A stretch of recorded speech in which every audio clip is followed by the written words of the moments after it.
No žiaľ, auto není žiadna bavíka. Tuto máš škrabanec. Toto bolo lakované, ale nameral som 250. Potom toto nelakované, potom toto lakované.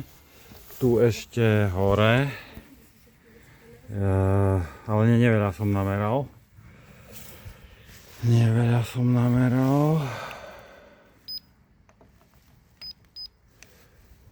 Ale vidno od oka, že tam je dačo, tam dačo je.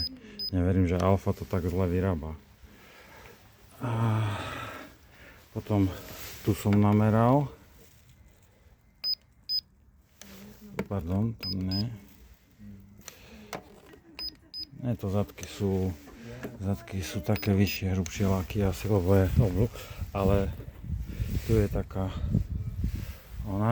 tu sú len nálepky, ale tuto dole je odretá.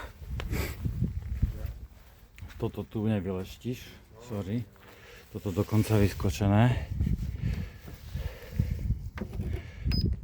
Takže tu sú také hrubšie tie laky. Toto je originál. A to je originál. A toto bolo tiež lakované, keď som na 250. Ale plno má auto všelijakých škrabancov, kade tade. Čo?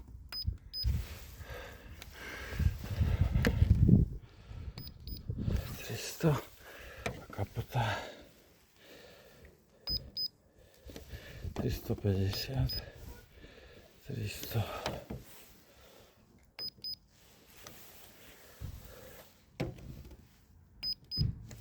No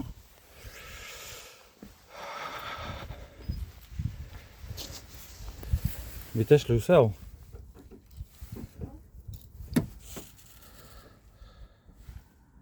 Toto čím, aby si videl, že som kade má. Toto som na dverách videl.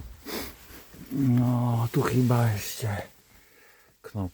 No, do 2 roky a 20 000 km celkom tá požičovňa Sixt. To je celonemecká, to poznám to. Celkom to auto dorafali. No nič, pôjdeme ešte pro Befare. Je to taká Alfa, všetko jemné, všetko tvrdí, že je nefajčené. No neviem, požičovni to sa nedá veriť tomu. Tu ZSP mi nacvičoval, zapínal, vypínal, ale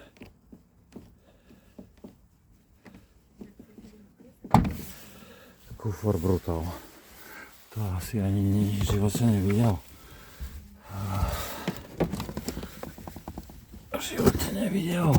Vysávač, kokos, čo hrozné. Toto právnik mal, to snad nie je pravda. Túto ESP stále vyťahol nejaký trik nepoznám. Kúkaj tu, proste to má auto od babiky strašne ďaleko.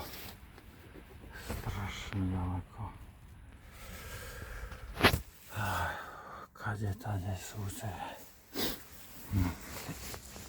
ja neviem, mne sa to auto moc nelíbí. Môže byť cena, neviem jaká súprová, ale mne sa to nelíbí. Takáto grcká, všade.